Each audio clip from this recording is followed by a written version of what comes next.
I think it's quite striking that a recent MRP poll published in the Telegraph today suggests that Reform could win 18 seats. Now, there's a lot of polls going on at the moment.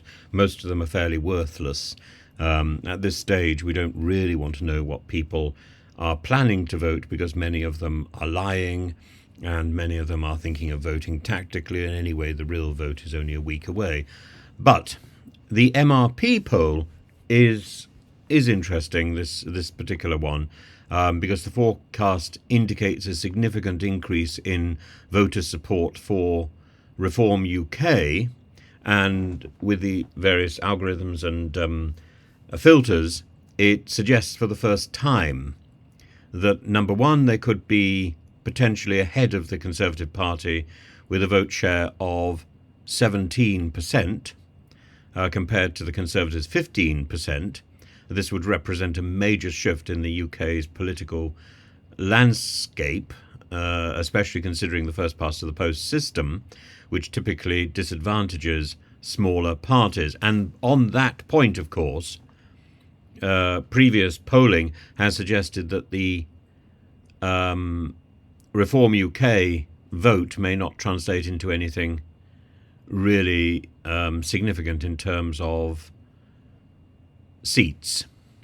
But the poll also forecasts dire results for the Conservatives, suggesting they could be pushed into third place behind the Lib Dems, making it potentially the worst Conservative election since the early 1900s. And according to the poll, Labour could secure a large majority with significant losses predicted for senior Conservative figures, including potentially Rishi Sunak himself, Jeremy Hunt, Priti Patel, Suella Braverman, and Liz Truss, as well as, of course, James Cleverly, who is almost bound to lose his seat, and Penny Mordaunt.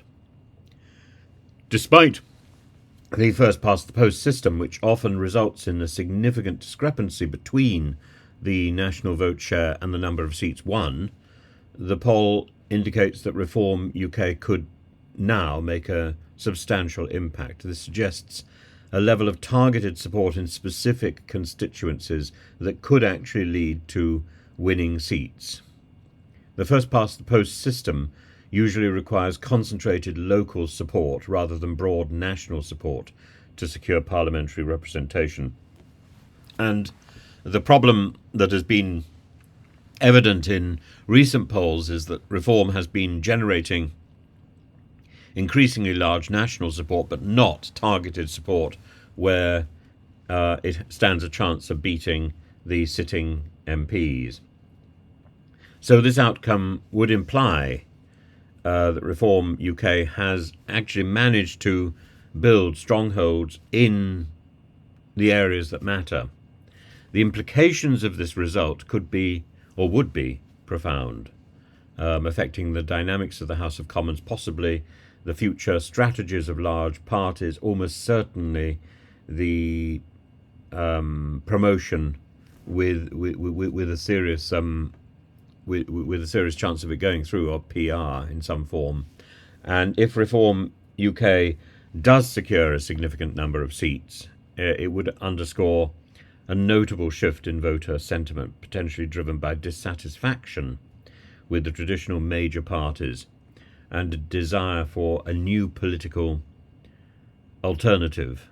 And that must be coalition government, and it must be proportional representation.